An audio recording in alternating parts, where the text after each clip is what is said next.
অষ্টমীর দিন স্নেহা এসেছিল। ও আবার সাথে করে চকলেট নিয়ে এসেছিল। আর আমার যে রেডি হতে খুব একটা বেশি টাইম লাগে তা না, কিন্তু রেডি হয়ে ফটো তুলতে তুলতেই আমার অর্ধেক টাইম চলে যায়। তারপর বেরিয়েছিলাম। আর এই ভিড়টা দেখে আমার মনে হয়েছিল ছেড়ে দে মা, কেঁদে বাঁচি। আমি ভাবলাম ঠিক আছে, চলো আগে একটু খাওয়া দাওয়া করা যাক, তারপর ভাবা যাবে ঠাকুর দেখতে যেতে পারবো কি না।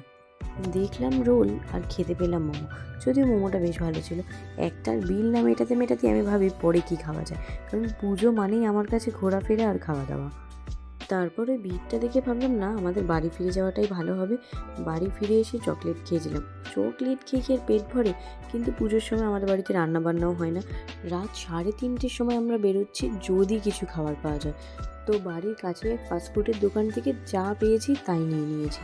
রাত 3:30-র সময় খাবার পেলে মুখের এক্সপ্রেশনটা তো আমাদের এরকম হবেই। এভাবেই আমাদের ঠাকুর না দেখেই অষ্টমীটা কেটে গেছিলো।